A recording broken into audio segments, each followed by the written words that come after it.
ખેડૂત મિત્રો, મારું નામ પ્રકાશભાઈ હરિભાઈ માવાણી, ગામ હળવદ, વાળી નંદનવન વિસ્તાર, તાલુકો હળવદ, જિલ્લો મોરબી. હું ઓર્ગેનિક ખેતી છેલ્લા 5 વર્ષથી કરું છું.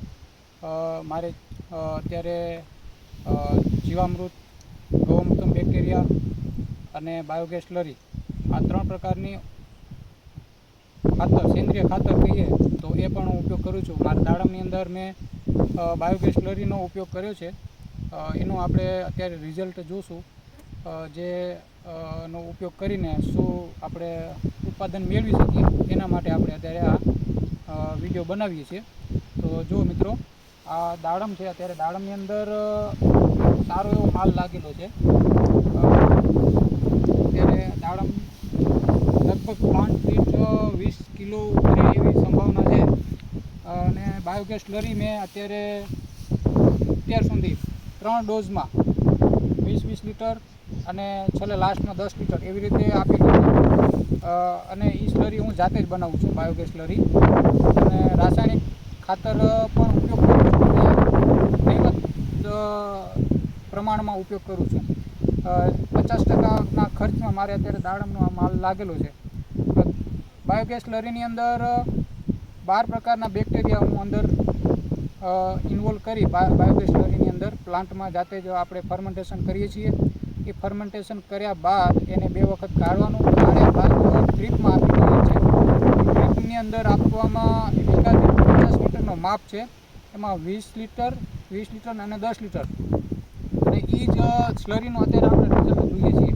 અને 3 થી 4 વખત એને સ્પ્રે આવે છે.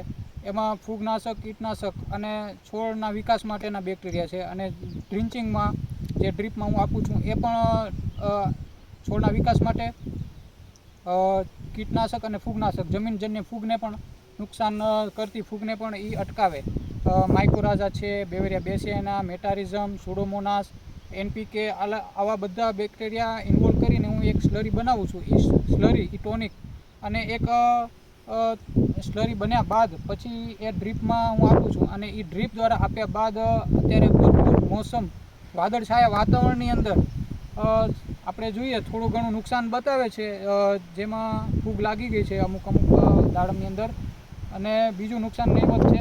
તો હું એવું કહું છું કે બાયોગેસ સ્લરીથી સારામાં સારા પરિણામ મળે અને ખેડૂતોને ઓછા ખર્ચે ખેતી કેમ થાય એ આપણે એના ઓપ્શનમાં બાયોગેસ સ્લરીનો ઉપયોગ કરવો જોઈએ. અને ખેડૂત મિત્રોને એક ખાસ ભલામણ, અને ઓર્ગેનિક ખેતી તરફ આગળ વધીએ. 100% ન થાય તો કંઈ નહીં, પણ શરૂઆત કરાય જેથી જમીનને ફળદ્રુપતા મળી રહે. અને સુકારો આવે છે અત્યારે જમીનમાં, પણ સુકારો પણ અટકાવી શકાય. અને ધીરે ધીરે ઓર્ગેનિક ખેતી આપણા રાજ્યમાં થશે તો જમીન પણ સારી એવી બનશે અને શરીર પણ તંદુરસ્ત બનશે.